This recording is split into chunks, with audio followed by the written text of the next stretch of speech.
നമ്മുടെ കർത്താവിന്റെ തിരുപ്പിറവി ആഘോഷിക്കുന്ന ഈ വേളയിൽ എൻ്റെ മനസ്സിൽ ഓടിയെത്തുന്ന ഒരു സംഭവ കഥയുണ്ട്. റഷ്യയിൽ ഒരു നിരീശ്വരവാദിയുണ്ടായിരുന്നു. അദ്ദേഹം ക്രൈസ്തവനാണ്, പക്ഷേ ദൈവത്തിലും പട്ടക്കാരനിലും ഒന്നും വിശ്വാസമുള്ള ആളായിരുന്നില്ല.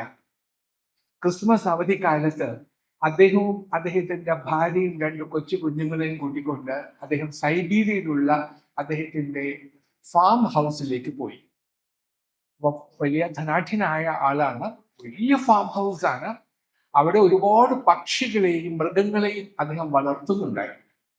അപ്പൊ അവയൊക്കെ കാണാനായിട്ടാണ് അവർ സൈബീരിയയിലേക്ക് പോയത്. നിങ്ങൾക്കറിയാം, സൈബീരിയ വലിയ തണുപ്പുള്ള സ്ഥലമാണ്. എങ്കിലും റഷ്യയിലുള്ളവർക്ക് അതൊരു വലിയ പ്രശ്നമൊന്നുമല്ല. നമുക്കൊക്കെ വലിയ പ്രശ്നമാണ്. സൈബീരിയ എന്ന് കേട്ടാൽ തന്നെ നമുക്ക് തണുപ്പ് അനുഭവപ്പെടാൻ തുടങ്ങും. പക്ഷെ അദ്ദേഹത്തിന് അങ്ങനെയൊന്നും ഉണ്ടായിരുന്നില്ല. അവര് സൈബീരിയയിലേക്ക് പോയി. അങ്ങനെ അവിടെ ക്രിസ്മസ് അവധിക്കാലത്ത് പോയിട്ട് ക്രിസ്മസ് ദിനം ആഗതമായി. അന്ന് അദ്ദേഹത്തിന്റെ ഭാര്യ അദ്ദേഹത്തോട് പറഞ്ഞു, മനുഷ്യ, ഇന്നെങ്കിലും നിങ്ങൾക്കൊന്ന് പള്ളിയിൽ വന്നുകൂടെ? മനുഷ്യരാശിയെ രക്ഷപ്പെടുത്താനായി ദൈവം മനുഷ്യനായി അവതരിച്ച ദിവസമാണിത്, ഇന്നെങ്കിലും ഒന്ന് പള്ളിയിൽ വന്നുകൂടെ എന്ന് ചോദിച്ചു. അപ്പൊ അദ്ദേഹം പറഞ്ഞു, ഇതൊക്കെ ഒരു കെട്ട് കഥയാണ്. ആരാണ് ഈ പൊട്ട കഥയിൽ വിശ്വസിക്കുക? ദൈവം മനുഷ്യനായി തുറന്നുപോയി. ദൈവത്തിന് വേറെ പണിയൊന്നുമില്ലേ? ഇതൊന്നും വിശ്വസിക്കാൻ എന്നെ കിട്ടുകയില്ല എന്ന് ഈ മനുഷ്യൻ പറഞ്ഞു. ഭാര്യയും കുട്ടികളും പാതിര കുർബാനയ്ക്ക് വേണ്ടി പള്ളിയിലേക്ക് പോയി. അങ്ങനെ അദ്ദേഹം വീട്ടില് തീ കാഞ്ഞുകൊണ്ടിരിക്കുകയായിരുന്നു. കുറച്ചു സമയം കഴിഞ്ഞപ്പോഴേ പെട്ടെന്ന് ആരോ കതകിൽ മുട്ടുന്ന ശബ്ദം കേട്ടു. പുള്ളി ആദ്യം ഒന്ന് പേടിച്ചു. ആരാവും ഈ അർദ്ധരാത്രിയിൽ വന്ന കതകിൽ മുട്ടുക? കുറച്ചു കഴിഞ്ഞപ്പോൾ കതകിൽ മുട്ടുന്നത് അതിന്റെ ഫ്രീക്വൻസി കൂടി. പിന്നെയും ഭയമായി. പിന്നെ അദ്ദേഹം ചെന്ന് ജനലിന്റെ അടുത്ത് ചെന്നിട്ട് കർട്ടനൊക്കെ നീക്കി അതിന്റെ ഇടയിൽ കൂടെ നോക്കി, ആരാകും ഈ രാത്രിയിൽ വന്ന് ഇങ്ങനെ എന്നെ ശല്യപ്പെടുത്തുന്നത്? അദ്ദേഹം നോക്കുമ്പോൾ കുറെ കൊക്കുകൾ, ദേശാടന പക്ഷികൾ വന്ന് കതകിലെ ജനാലകളില് കണ്ണാടിയിൽ വന്ന് അതിന്റെ കൊക്ക് കൊണ്ട് കൊത്തുകയായിരുന്നു. അദ്ദേഹത്തിന് മനസ്സിലായി പുറത്ത് കൊടും തണുപ്പാണ്. ആ തണുപ്പിൽ നിന്നും രക്ഷ നേടാനായി ഈ പക്ഷികൾ ചൂടുള്ള ഒരു സ്ഥലത്തേക്ക് വരാൻ ആഗ്രഹിക്കുന്നു എന്ന് അദ്ദേഹത്തിന് ഉടനെ മനസ്സിലായി. ഒരു പക്ഷി സ്നേഹിയായ ഈ മനുഷ്യൻ ഉടൻ തന്നെ ചെന്ന് ജനാലകളിൽ തുറന്നിട്ടു, കതകും തുറന്നിട്ടു. എന്നിട്ട് അദ്ദേഹം വിചാരിച്ചു, ഈ പക്ഷികളൊക്കെ അകത്ത് കയറുമ്പോൾ അകത്ത് നല്ല ചൂടുള്ളത് കൊണ്ട് പക്ഷികളൊക്കെ അകത്ത് കയറുമെന്ന് അദ്ദേഹം വിചാരിച്ചു.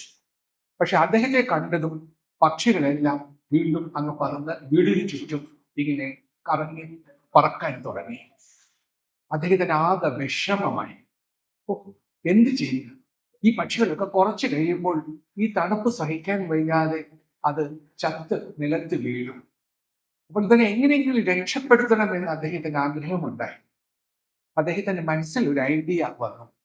അദ്ദേഹം ചെന്ന് അടുക്കളയിൽ ചെന്നിട്ട് ഫ്രിഡ്ജ് തുറന്നിട്ട് കുറെ അവിടെ സൂക്ഷിച്ചു വെച്ചിരുന്ന കുറെ ബ്രെഡ്, അതൊക്കെ പീസസ് എല്ലാം എടുത്ത് വീടിന്റെ മുമ്പറത്തു നിന്നും ഇങ്ങനെ വാരി വിതറി. അദ്ദേഹം വിചാരിച്ചു, ഈ കൊക്കുകൾ വന്ന് അത് കൊത്തി തിന്ന് പതിയെ അത് വീട്ടിനകത്തേക്ക് പ്രവേശിക്കും, അടുക്കളയിലേക്ക് പ്രവേശിച്ചു കൊള്ളും എന്ന് വിചാരിച്ചു. അങ്ങനെ അദ്ദേഹം ഈ ബ്രെഡ് പീസസ് ഒക്കെ എടുത്ത് ഇങ്ങനെ വാരി വിതറി. പക്ഷെ പക്ഷികൾ വന്നില്ല. പക്ഷികൾക്ക് ഭയമായി. അവൻ ഈ മനുഷ്യനെ കാണുമ്പോൾ അതങ്ങ് പറന്നു പോകും, അത് വരുന്നില്ല. അദ്ദേഹം വിചാരിച്ചു, പക്ഷികളെ എങ്ങനെയെങ്കിലും ഒന്ന് രക്ഷപ്പെടുത്തിയിരുന്നെങ്കിൽ, ഞാനൊരു കൊക്കായിരുന്നെങ്കിൽ ഇതിനെയൊക്കെ രക്ഷപ്പെടുത്താമായിരുന്നു എന്ന് ആ മനുഷ്യൻ വിചാരിച്ചു.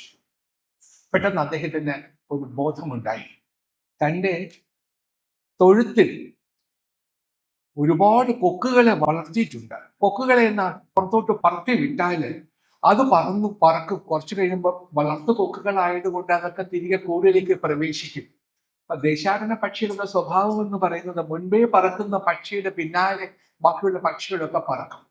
അപ്പൊ അങ്ങനെ ആകുമ്പോൾ എന്റെ വളർത്തു പക്ഷികളെ പറത്തി വിട്ടാൽ അതിന്റെ പിന്നാലെ അതെല്ലാം പറന്നു വന്ന് അത് കൂട്ടിൽ കയറിക്കൊള്ളും. അങ്ങനെ അതിനെ രക്ഷപ്പെടുത്താം എന്ന് ആ മനുഷ്യൻ വിചാരിച്ചു.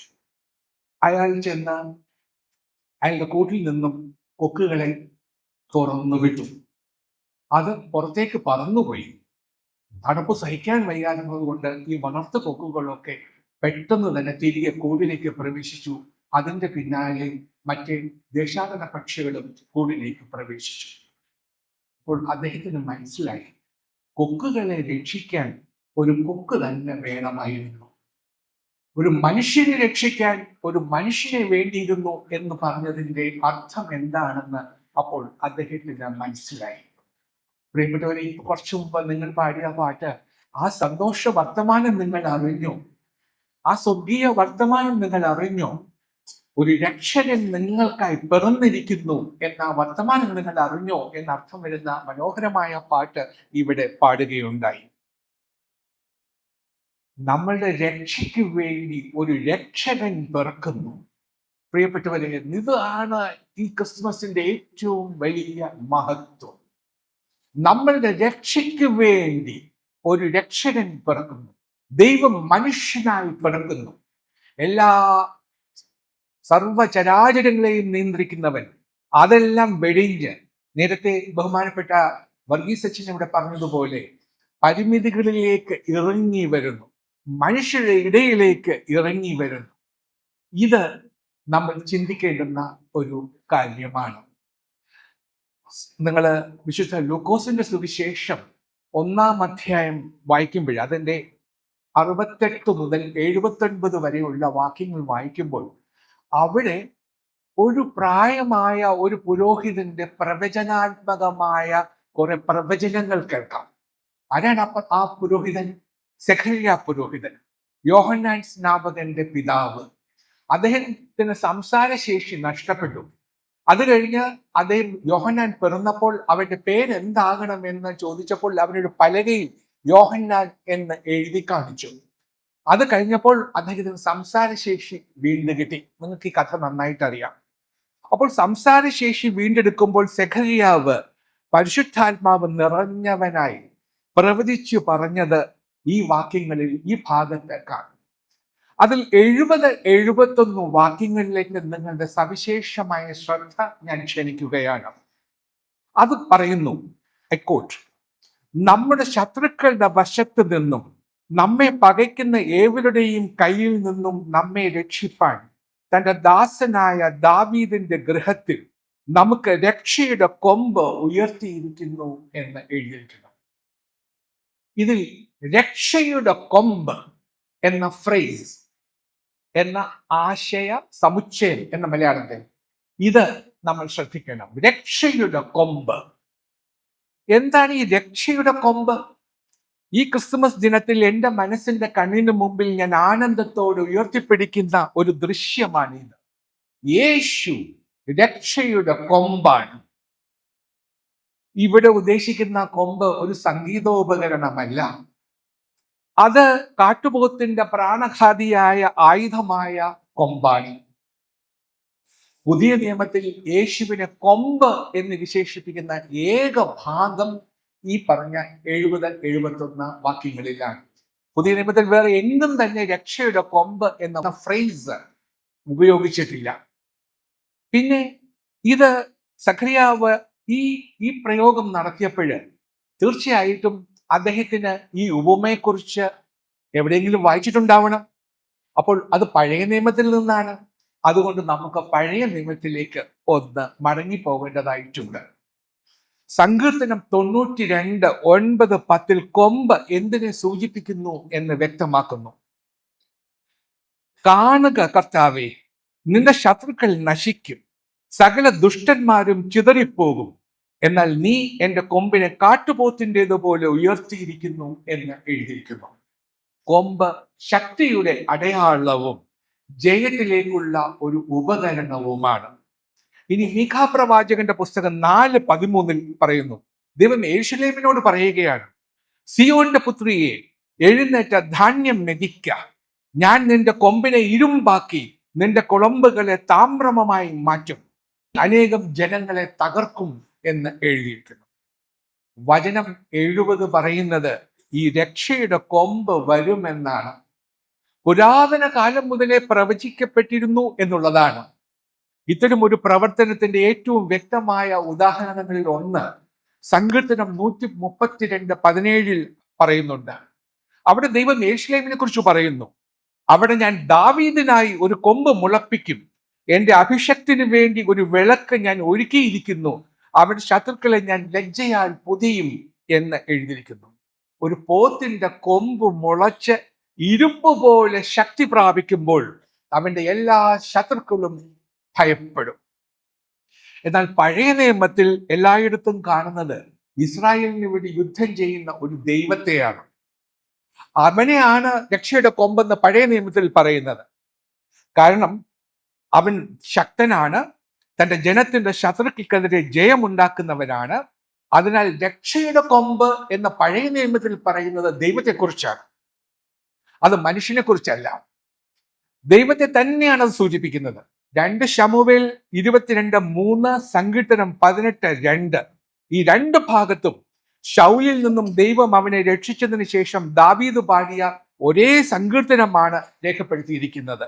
അവൻ പറയുന്നു, കർത്താവ് എൻ്റെ പാറയും എൻ്റെ കോട്ടയും എൻ്റെ രക്ഷകനുമാകുന്നു, ഞാൻ ആശ്രയിക്കുന്ന എൻ്റെ ദൈവം എൻ്റെ പരിചയം എൻ്റെ രക്ഷയുടെ കൊമ്പുമാകുന്നു എന്ന് എഴുതിയിരിക്കുന്നു. ദൈവം അവന്റെ പ്രതിരോധമാണ്, അവന്റെ പരിചയമാണ്. അത് മാത്രമല്ല, ആക്രമണ ശക്തിയും മരണകാരിയായ ശക്തിയുള്ള കൊമ്പ് കൂടിയാണ്. തന്റെ ശക്തിയാൽ തന്റെ ജനത്തെ ഉറപ്പിക്കുകയും സംരക്ഷിക്കുകയും ചെയ്യുന്നതിനാൽ അവൻ രക്ഷയുടെ കൊമ്പാണ് എന്ന് വിശേഷിപ്പിക്കുന്നു.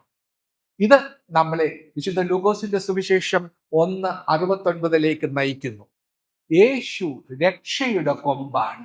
കാരണം വചനം 71 അനുസരിച്ച് ദൈവം തന്റെ ജനത്തെ അവരുടെ ശത്രുക്കളിൽ നിന്നും അവരെ വെറുക്കുന്ന എല്ലാവരിൽ നിന്നും രക്ഷിക്കുന്നു എന്നാണ് പറഞ്ഞിരിക്കുന്നത്. അതിനായി ഉപയോഗിക്കുന്ന മരണകാരിയായ ശക്തിയും മഹത്തായ അധികാരവും യേശുവിൽ അടങ്ങിയിരിക്കുന്നു. സെഖര്യാവിന്റെ മുഖ്യ ഉദ്ദേശം ഇതാണ്: മശിഹ ഒരു ദിവസം യഥാർത്ഥത്തിൽ വന്ന് തന്റെ ശത്രുക്കളെ മുഴുവനും നശിപ്പിച്ച് തന്റെ ജനത്തെ അവരുടെ ദേശത്തിൽ കൂട്ടിച്ചേർത്ത് സമാധാനത്തോടെ ഭരിക്കുമെന്ന് അദ്ദേഹം വിശ്വസിച്ചു.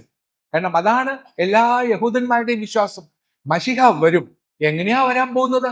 മശിഹ വരുന്നത് ഒരു വലിയ കുതിരപ്പുറത്ത് വലിയ പടച്ചട്ടയൊക്കെ അണിഞ്ഞ് ഇടത്തെ കയ്യിൽ ഒരു പരിചയും വലത്തെ കയ്യിൽ ഒരു വാളുമായി അദ്ദേഹം വരും എന്നാണ് അവർ വിചാരിച്ചത്. അങ്ങനെ വന്ന് അവൻ റോമൻ സാമ്രാജ്യത്തിൽ നിന്നും ഇസ്രായേലിനെ മോചിപ്പിക്കുമെന്നും അങ്ങനെ അവർക്ക് സ്വാതന്ത്ര്യം കൊടുക്കുമെന്നും ഒരു പുതിയ രാജ്യം അവൻ ഭരിക്കുമെന്നും അവർ വിശ്വസിച്ചിരുന്നു. പക്ഷേ മശിഹ അങ്ങനെ വന്നില്ല. മശിഹ കുതിരപ്പുറത്തല്ല വന്നത്, അവൻ ഒരു കഴുതപ്പുറത്താണ് സഞ്ചരിച്ചത്. അവൻ പടക്കോപ്പുകൾ അണിഞ്ഞിരുന്നില്ല, വെറും കുറെ കീറ തുണികളാണ് അണിഞ്ഞിരുന്നത്. അവന്റെ കയ്യിൽ വാളും പരിചയവും ഉണ്ടായിരുന്നില്ല. പകരം അവന്റെ കയ്യിൽ ഒരു ഒലിവ് മരത്തിന്റെ ശാഖയാണ് ഉണ്ടായിരുന്നത്. അവൻ അട്ടഹസിച്ചില്ല, ഉറക്കെ പറഞ്ഞില്ല. അവൻ സൗമ്യമായി വിനയത്തോടെ സംസാരിച്ചു. ഇങ്ങനെ ഒരാൾ മശിഹയാകുമെന്ന് അവർ മനസ്സിലാക്കിയില്ല. അതായിരുന്നു അവർക്ക് പറ്റിയ പിഴവ്. ഇപ്പോൾ സെഖര്യാ പ്രവാചകൻ ഇത് പറയുമ്പോൾ അദ്ദേഹം പറയുന്നുണ്ട്, മെഷിഹ അങ്ങനെ വരും, ഒരു ദിവസം വന്ന് ശത്രുക്കളെയൊക്കെ നശിപ്പിക്കും, ഞങ്ങളെയൊക്കെ സ്വാതന്ത്ര്യത്തിലേക്ക് നയിക്കും, ആ ജനത്തെ അവരുടെ ദേശത്തിൽ കൂട്ടിച്ചേർത്ത് സമാധാനത്തോടെ ഭരിക്കുകയും ചെയ്യും എന്ന് അവൻ പറഞ്ഞു. എന്നാൽ സെഖര്യാവിന്റെ വാക്കുകൾ അതിലും കൂടുതൽ അർത്ഥമുള്ളതാണ്, അതിലും കൂടുതൽ അർത്ഥവ്യാപ്തിയുള്ളതാണ്. 74-75 വചനങ്ങൾ വ്യക്തമാക്കുന്നത് രക്ഷയുടെ കൊമ്പ് ഉയർത്തിയതിലൂടെ ദൈവത്തിന്റെ രക്ഷയുടെ ലക്ഷ്യം അതിലും വലുതാണ് എന്നാണ്. നമ്മുടെ ശത്രുക്കളുടെ കയ്യിൽ നിന്നും വിടുവിച്ച് നമ്മുടെ ജീവിതകാലം മുഴുവൻ അവന്റെ മുൻപാകെ വിശുദ്ധിയിലും നീതിയിലും ഭയമില്ലാതെ അവനെ സേവിക്കാൻ അനുവദിക്കും എന്ന് സെഖര്യാവ് പറയുന്നു. അതിനാൽ ദൈവത്തിന്റെ ലക്ഷ്യം ഇസ്രായേലിനെ റോമൻ നുഖത്തിൽ നിന്ന് മോചിപ്പിക്കുക മാത്രമല്ല, അവനിൽ വിശ്വസിക്കുന്ന ഭീതിരഹിതരായ വിശുദ്ധരായ നീതിബോധമുള്ള ഒരു ജനത്തെ സൃഷ്ടിക്കലാണ്. അതുപോലെ അവിടെ പറയുന്ന അദ്ദേഹം അവിടെ സൂചിപ്പിക്കുന്ന ഈ വാക്യത്തിൽ സൂചിപ്പിക്കുന്ന ജനങ്ങൾ എന്ന് പറയുന്നത് യഹൂദന്മാരെ കുറിച്ച് മാത്രമല്ല, അവിടെ വിശേഷിപ്പിക്കുന്നുണ്ട് വിശുദ്ധിയിലും നീതിയിലും ഭയപ്പെടാതെ ദൈവത്തെ സേവിക്കുന്ന എന്ന വിശേഷണം പറയുന്നുണ്ട്. അപ്പോൾ അത് യഹൂദന്മാർക്ക് മാത്രമുള്ളതല്ല, അല്ലെ? അത് എല്ലാവർക്കും ഉള്ളതാണ്, സർവ്വജനത്തിനുമുള്ളതാണ്. അതാണ് നമ്മൾ പറയുന്നത്, സർവ്വജനത്തിനും ഉണ്ടാകുന്ന ഒരു മഹാസന്തോഷം ഞാൻ നിങ്ങളെ അറിയിക്കുന്നു എന്ന് പറഞ്ഞത് എന്തുകൊണ്ടാണ്? യഹൂദന്മാർക്ക് മാത്രമാണെങ്കിൽ അങ്ങനെ പറഞ്ഞാൽ മതിയായിരുന്നു. ദൂതന്മാർക്ക് മാത്രം സന്തോഷം നൽകുന്ന ഒരു വർത്തമാനം ഞാൻ നിങ്ങളോട് പറയുന്നു എന്നല്ലല്ലോ പറഞ്ഞത്. അപ്പോൾ യേശുവിനെ രക്ഷയുടെ കൊമ്പായി കാണുന്നത് അവനെ ദേശീയ വിമോചകനായി മാത്രമല്ല, ഇന്ന് നാം ജീവിക്കുന്ന നമ്മൾ ഓരോരുത്തർക്കും ആത്മീയ പുനരുത്ഥാനം നൽകുന്ന ശക്തി സ്രോതസ്സാണ് എന്ന അർത്ഥത്തിലാണ്. അപ്പോൾ ദൈവത്തിന്റെ രക്ഷയുടെ ലക്ഷ്യം എന്ന് പറയുന്നത് ഭയമില്ലാത്ത, ഭയരഹിതരായ, വിശുദ്ധരായ, നീതിമാന്മാരായ ഒരു ജനത്തെ കൂട്ടിച്ചേർക്കലാണ്. അത് സാഫല്യമാകണമെങ്കിൽ അവൻ ഭയത്തെയും അനീതിയെയും ജയിക്കണം. സെഖര്യാവിന്റെ ഗാനത്തിന്റെ സന്തോഷ വാർത്ത, ക്രിസ്തുമസിന്റെ സന്തോഷ വാർത്ത എന്ന് പറയുന്നത് ഇതാണ്: ദൈവം ഒരു രക്ഷയുടെ കൊമ്പ് ഉയർത്തിയിരിക്കുന്നു. യേശു അവനെ വിളിച്ച് വിശ്വസിക്കുന്ന എല്ലാവർക്കും മഹത്തായ രക്ഷയുടെ പോത്തിൻ്റെതുപോലെയുള്ള ഒരു കൊമ്പ് ആകുന്നു എന്നാണ് പറയുന്നത്. നമുക്ക് പാപബോധമില്ലാത്ത എത്രയെത്ര പേരെയാണ് നമ്മൾ നിത്യവും കാണുന്നത്, അല്ലേ? നമ്മൾ ഈ നേരത്തെ പറഞ്ഞ നിരീശ്വരവാദിയെ പോലെ സാത്താന്റെ കുടില തന്ത്രങ്ങളിലൊന്നും അവർക്ക് ഭയമില്ല. കാരണം അവർ അതിൽ വിശ്വസിക്കുന്നില്ല. അവർക്ക് യേശുവും അവന്റെ ജനനകഥയും ഒരു കെട്ടുകഥയാണ്, ഒരു ഉപകാരമില്ലാത്ത കൊടുക്കുപോലെയാണ്. അവർക്ക് രക്ഷയുടെ കൊമ്പെന്ന് പറയുന്നത് പ്രയോജനമില്ലാത്ത ഒരു കളിപ്പാട്ടമാണ്. എന്നാൽ എൻ്റെ പ്രിയപ്പെട്ടവരെ, എൻ്റെ ആത്മാവിനെ ബാധിച്ചിരിക്കുന്ന പാപത്തിന്റെ മാരക രോഗത്തിൽ നിന്ന് സുഖപ്പെടാനുള്ള ഏക പ്രത്യാശയും ഏറ്റവും അപകടകരമായ ബാഹ്യശത്രുവായ സാത്താനിൽ നിന്നുമുള്ള ഏക സംരക്ഷണവുമാണ് അത് എന്ന് ഞാൻ വിശ്വസിക്കുന്നു. കാരണം യഥാർത്ഥവും മാരകവുമായ ഒരു രോഗം നമുക്ക് എല്ലാവർക്കുമുണ്ട്. റോമർ 3:23 പറയുന്നു, എല്ലാവരും പാപം ചെയ്തു ദൈവത്തിന്റെ മഹത്വം നഷ്ടപ്പെടുത്തി എന്ന്. 1 യോഹന്നാൻ 1:8 പറയുന്നു, നമുക്ക് പാപമില്ലെന്ന് പറഞ്ഞാൽ നമ്മൾ നമ്മെ തന്നെ വഞ്ചിക്കുന്നു. പാപത്തിന്റെ ശമ്പളം മരണമത്രേ എന്ന് റോമർ 6:23 പറയുന്നു. അപ്പോൾ പാപം എല്ലായിടത്തുമുണ്ട്. അതുകൊണ്ടാണ് C.S. ലിവിസ് എന്ന് പറഞ്ഞ വലിയ വേദ പണ്ഡിതൻ പറഞ്ഞു, ഈ ദേവാലയം എന്ന് പറയുന്നത് വിശുദ്ധർക്ക് താമസിക്കാനുള്ള ഒരു ഹോട്ടലല്ല, അത് പാപികൾക്ക് വന്നു ചേരേണ്ടുന്ന ഒരു ആശുപത്രിയാണ് എന്ന് പറഞ്ഞത് അതുകൊണ്ടാണ്. അപ്പോൾ ഇതിനും പുറമെ മറ്റൊരു കാര്യം കൂടി ഓർക്കണം. യഥാർത്ഥമായ ശക്തമായ ഒരു ശത്രു കൂടി നമുക്കുണ്ട്. നിങ്ങളുടെ വിരോധിയായ പിശാച് ആരെയെങ്കിലും വിഴുങ്ങാൻ ഗർജിക്കുന്ന സിംഹം പോലെ ചുറ്റി നടക്കുന്നു എന്ന് 1 പത്രോസ് 5:8 പറയുന്നു. ഈ ലോകത്തിന്റെ ദൈവമായ അവൻ, അതായത് സാത്താൻ, അവിശ്വാസികളുടെ മനസ്സുകളെ അന്ധമാക്കുന്നു എന്ന് 2 കൊരിന്ത്യർ 4:4 പറയുന്നു. അപ്പോൾ ഇതിനാൽ നമുക്കൊരു മാരക രോഗവും ഭീകരനായ ഒരു ശത്രുവും നമുക്കുണ്ട്. നമുക്കുള്ള മാരകമായ രോഗം എന്ന് പറയുന്ന പാപമാണ്. ഭീകരനായ ശത്രു എന്ന് പറയുന്നത് സാത്താനാണ്. അപ്പോൾ രക്ഷയുടെ കൊമ്പില്ലെങ്കിൽ നമ്മളെല്ലാവരും ഈ രോഗം മൂലം മരിക്കുകയും ആ ശത്രുവാൽ വിഴുങ്ങപ്പെടുകയും ചെയ്യും. എന്നാൽ ഇസ്രായേലിന്റെ ദൈവമായ കർത്താവിന് സ്തുതി. അവൻ തന്റെ ജനത്തെ സന്ദർശിച്ച് വീണ്ടെടുത്തു. തന്റെ ദാസനായ ദാവീദിന്റെ വംശത്തിൽ ഞങ്ങൾക്കായി രക്ഷയുടെ കൊമ്പ് ഉയർത്തിയിരിക്കുന്നു. ഞങ്ങളെ നമ്മുടെ ശത്രുക്കളിൽ നിന്നും നമ്മെ വെറുക്കുന്ന എല്ലാവരിൽ നിന്നും രക്ഷിക്കുവാൻ, നിന്റെ പാപമോചനത്തിലൂടെ അവന്റെ ജനത്തിന് രക്ഷയുടെ അറിവ് നൽകാൻ എന്ന് ഭാഗത്തിൽ വിശദീകരിക്കുന്നു. പ്രിയപ്പെട്ടവരെ, അതിനാൽ ക്രിസ്മസിന്റെ സന്തോഷ വാർത്ത എന്ന് പറയുന്നത് ഇതാണ്: ദൈവം യേശുവിൽ രക്ഷയുടെ കൊമ്പ് ഉയർത്തിയിരിക്കുന്നു. അവനെ ആശ്രയിക്കുന്ന എല്ലാവർക്കും അവൻ പാപമോചനവും ഭയമുക്തിയും നൽകുന്നു. ഭയമില്ലാതെ വിശുദ്ധിയിലും നീതിയിലും ജീവിതകാലം മുഴുവൻ ദൈവത്തെ സേവിക്കാൻ അവരെ ശക്തിപ്പെടുത്തുന്നു. ഇതാണ് പ്രിയപ്പെട്ടവരെ സർവ്വജനത്തിനുമുള്ള മഹാസന്തോഷം. ഞാൻ നിങ്ങളെ ഓർമ്മിപ്പിക്കട്ടെ, ക്രിസ്മസ് എന്ന് പറയുന്നത് ഒരു ആഘോഷമല്ല. ഇത് ഒരു സൈനിക അണിനിരപ്പാണ്. ഇതൊരു പടയണിയാണ്. ക്രിസ്മസ് നമ്മളോട് ചില ചോദ്യങ്ങൾ ഉയർത്തുന്നുണ്ട്. ഒന്നാമത്തെ ചോദ്യം, നിങ്ങളുടെ വീട്ടിലെ ഇരുട്ടിനെ നിങ്ങൾ നേരിടുമോ? പ്രാർത്ഥനയിലൂടെ, നന്മകളിലൂടെ, വിശ്വാസത്തിലൂടെ നിങ്ങളുടെ വീട്ടിലെ ഇരുട്ടിനെ നിങ്ങൾ മാറ്റുമോ? രണ്ടാമത്തെ ചോദ്യം, യേശുവിന് നിങ്ങളുടെ ഹൃദയത്തിൽ സ്ഥാനമുണ്ടോ? അവന് അവിടെ ഒരു സിംഹാസനം നിങ്ങൾ ഒരുക്കിയിട്ടുണ്ടോ? എല്ലാം വെച്ച് കഴിഞ്ഞിട്ടുള്ള ഒരു ഇടമല്ല ഞാൻ ഉദ്ദേശിക്കുന്നത്, ഒരു പഴകിയ ഇടമല്ല ഉദ്ദേശിക്കുന്നത്. എല്ലാത്തിനും മീതെയുള്ള ഒരു സിംഹാസനം അവിടെ ഉണ്ടോ? അവന് വിരാജിക്കാനുള്ള ഒരു സിംഹാസനം നിങ്ങൾ നിങ്ങളുടെ മനസ്സിൽ ഒരുക്കിയിട്ടുണ്ടോ? നിങ്ങളെ അടക്കി വാഴാനുള്ള ഒരു സിംഹാസനം നിങ്ങൾ അവന് വേണ്ടി ഒരുക്കി വെച്ചിട്ടുണ്ടോ? ഇനി മൂന്നാമത്തെ ചോദ്യം, ഈ തലമുറയിലേക്ക്, പുതിയ ഈ തലമുറയിലേക്ക് ക്രിസ്തുവിനെ നിങ്ങൾ കൊണ്ടുപോകുമോ?